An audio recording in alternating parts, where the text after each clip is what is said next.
selamat pagi Bapak dan Ibu yang dikasihi oleh Tuhan Yesus Kristus. Mari pada pagi hari ini kita mau datang ke hadirat-Nya. Namun sebelum itu mari kita berdoa. Sungguh kami mengucap syukur Tuhan untuk kasih-Mu, untuk kebaikan-Mu, untuk anugerah Tuhan dalam hidup kami. Biarlah Tuhan Yesus ajar kami untuk mengerti, memahami bahwa Engkau Allah yang sangat baik dalam hidup kami. Ajari kami terus Tuhan untuk melihat bahwa Engkau Allah yang luar biasa. Ajar kami untuk mengerti bahwa kasih-Mu sangat besar bagi setiap kami. Terima kasih Tuhan, terus ubah hidup kami, bawa kami untuk terus lebih dekat dengan Tuhan. Terima kasih Tuhan Yesus.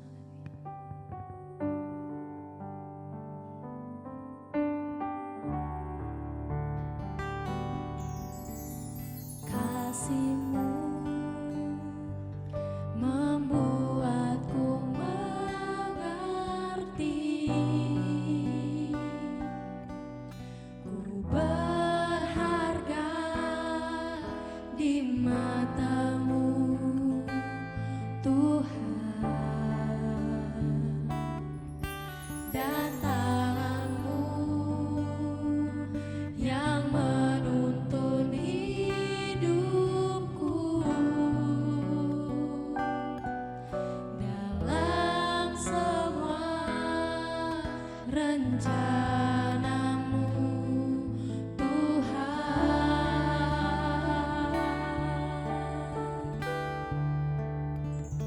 Sungguh indah kasih-Mu,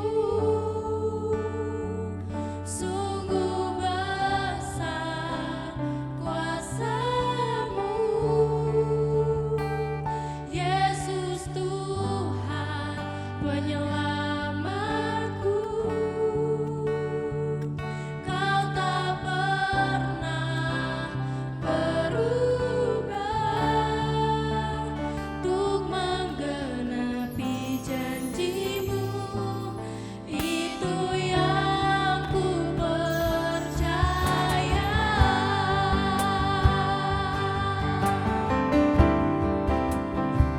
Kasih-Mu, kasih-Mu membuatku mengerti, ku berharga di mata-Mu Tuhan, dan tangan-Mu yang menuntun hidupku dalam semua rencana-Mu Tuhan.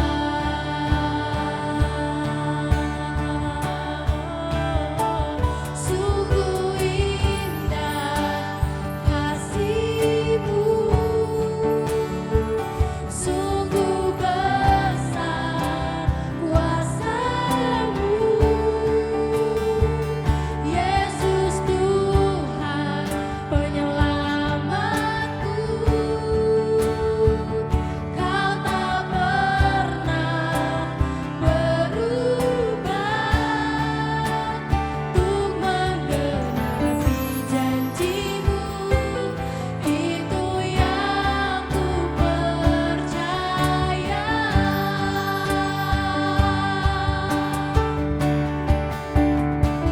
Sungguh indah kasih-Mu, sungguh besar kuasa-Mu,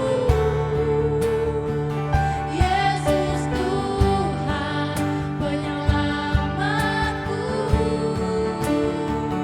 Kau tak pernah berubah untuk menggenapi janji-Mu, itu yang ku percaya.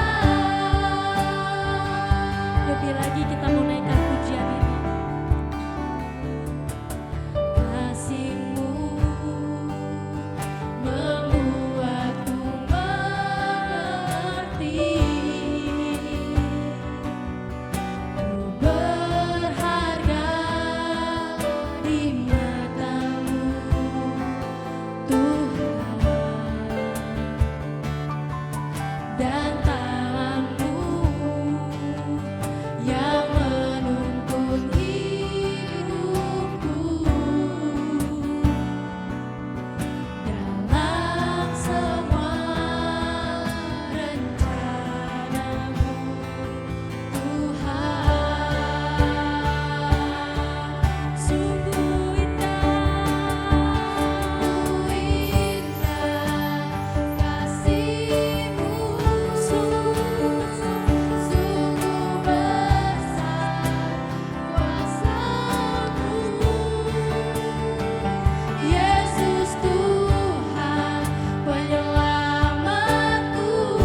Shalom Bapak dan Ibu yang dikasihi oleh Tuhan Yesus Kristus.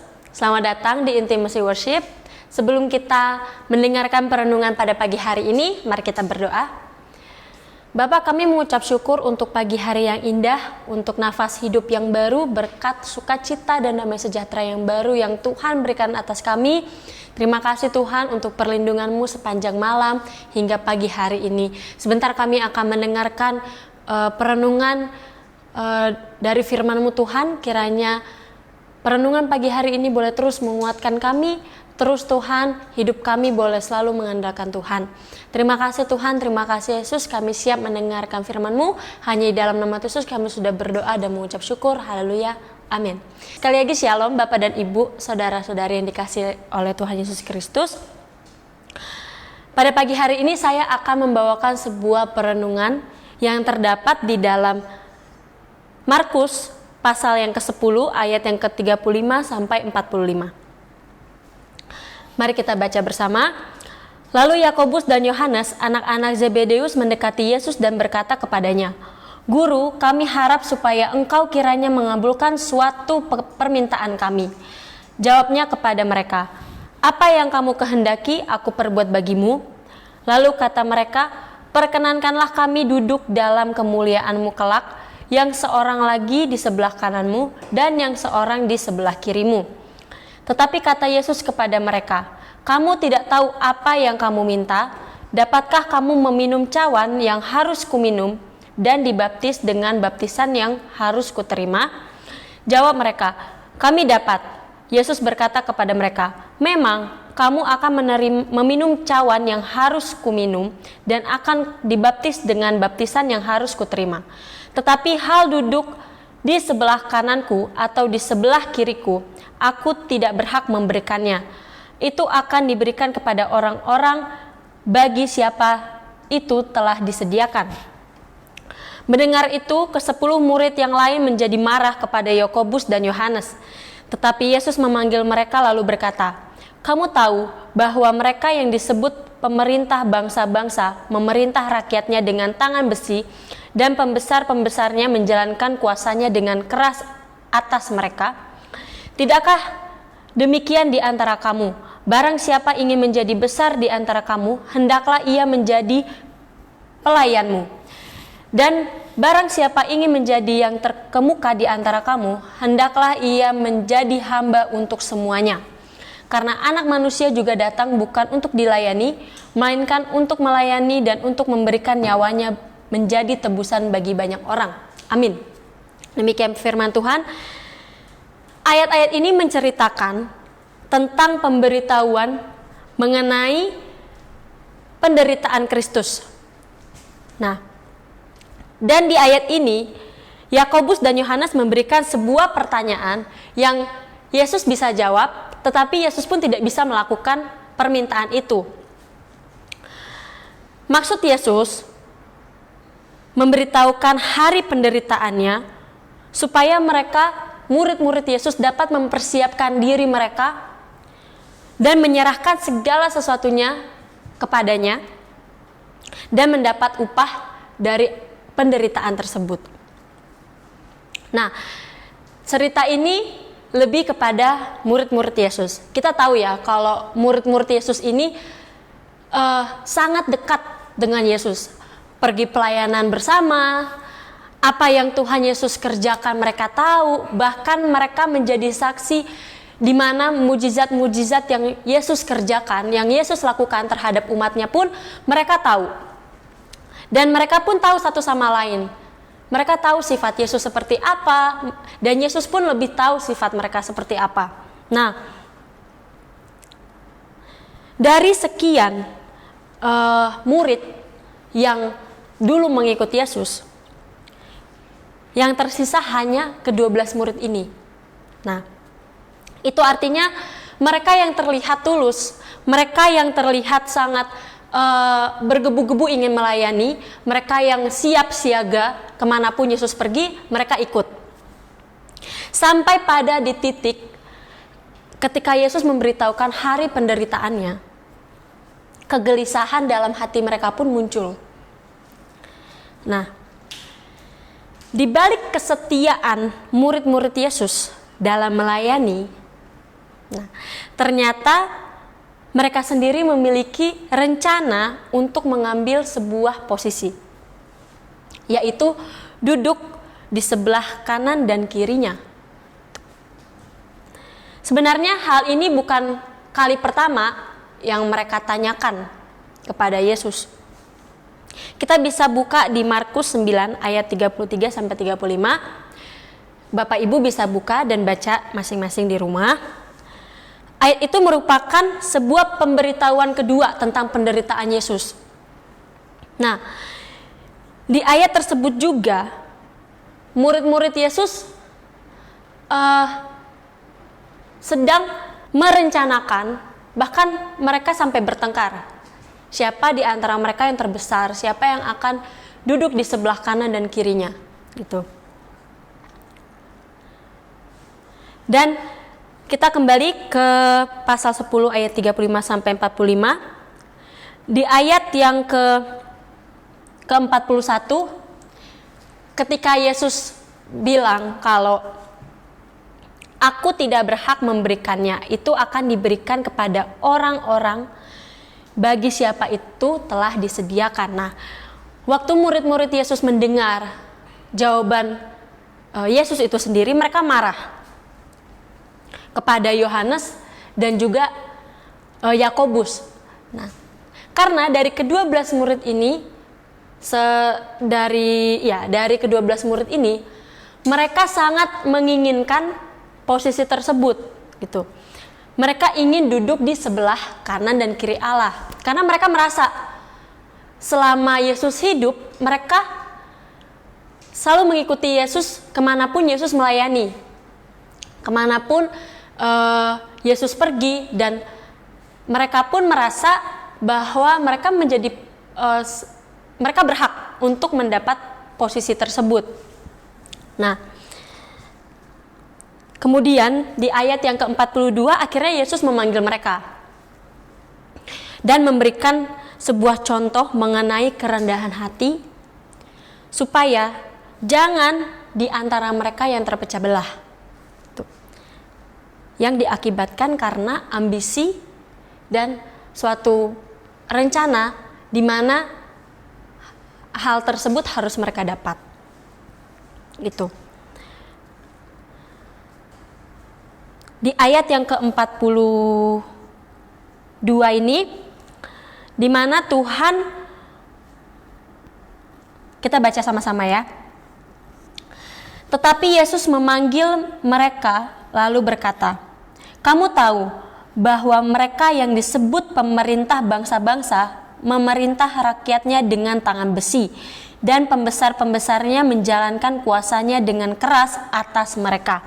Nah, tangan besi yang dimaksud ini adalah kekuasaan pada zaman sekarang ini sudah disalahgunakan. Mereka yang sekarang memerintah bangsa-bangsa, memerintah dengan tangan besi, maksudnya adalah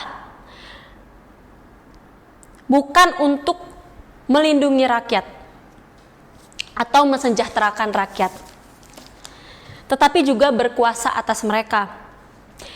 Yang mereka pedulikan itu adalah posisi, jabatan, nama, supaya mereka itu menjadi orang-orang yang disegani.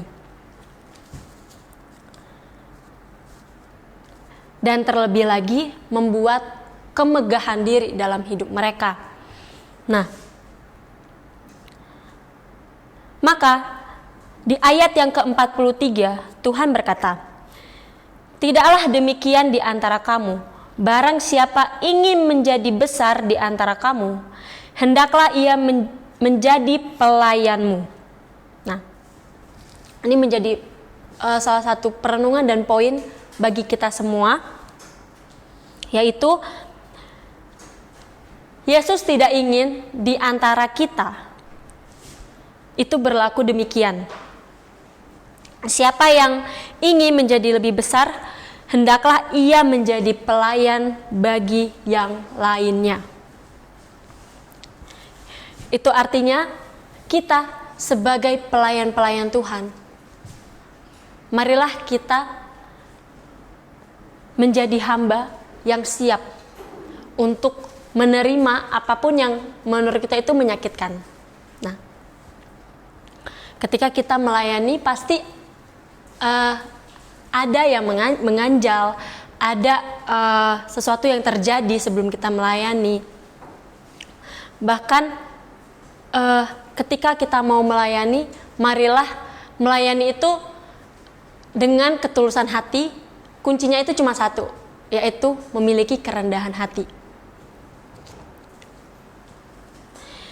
Di ayat yang ke-45 yaitu kita baca, karena anak manusia juga datang bukan untuk dilayani, melainkan untuk melayani dan untuk memberikan nyawanya menjadi tebusan bagi banyak orang. Nah,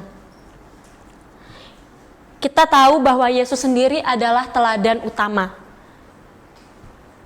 sebagai orang yang menunjukkan kebesaran sejati. Kalau kita lihat ya di ayat yang ke-45 ini, bisa saja Yesus menggunakan haknya untuk dilayani. Bisa saja dia menggunakan hak tersebut dengan semena-mena. Bisa saja karena dia Tuhan kok, gitu kan. Tetapi tujuan Yesus bukan untuk dilayani, melainkan dia mau melayani, dia mau terjun langsung, dia mau melihat umat-umatnya, bahkan nyawanya sendiri pun dia berikan untuk tebusan kita sebagai umat manusia yang berdosa. Nah, sekali lagi saya katakan kunci dalam kita melayani sebagai hamba yaitu memiliki kerendahan hati. Ketika kita memiliki kerendahan hati, Tuhan sendiri yang akan membawa kita naik. Gitu. Karena semakin kita meninggikan diri, semakin juga kita direndahkan. Nah, bukan kita yang meninggikan diri kita, tetapi Tuhan sendiri yang akan bekerja atas kita. Dari kisah ini kita bisa lihat bahwa ke-12 murid Yesus, sekalipun mereka dekat dan satu sama lain tahu sifat dan lain hal sebagainya, ternyata di dalam hati mereka masih memiliki ambisi dan rencana yang menguntungkan mereka. Dimana kalau kita bahas lagi, walaupun mereka mengikuti Yesus pelayanan kemana-mana, mereka tahu, mereka melihat secara langsung apa yang Tuhan Yesus lakukan dan mujizat-mujizat yang dikerjakannya. Ternyata ada niat terselubung di dalam hati mereka. Ada sesuatu ambisi yang menarik mereka, mendorong mereka untuk akhirnya pertanyaan ini muncul, gitu. Perkenankanlah kami duduk dalam kemuliaan-Mu kelak. Nah, pertanyaan ini jelas buat Yesus tidak bisa,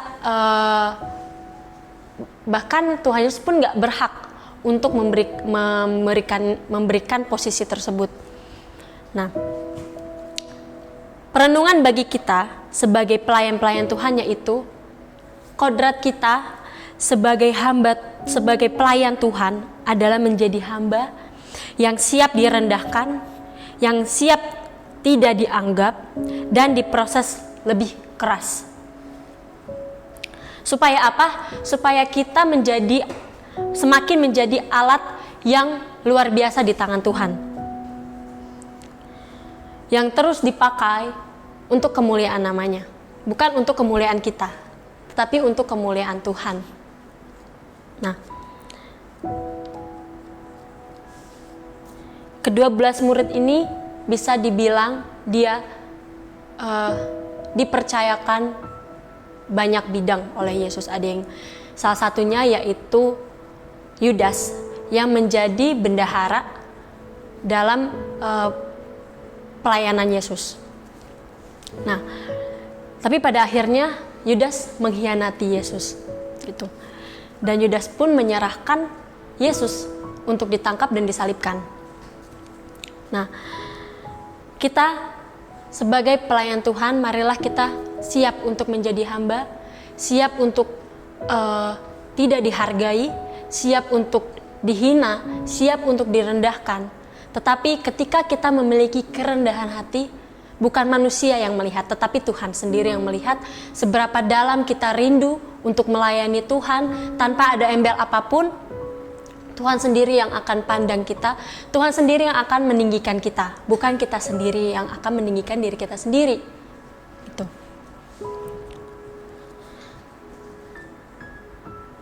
Saya pikir perenungan pada pagi hari ini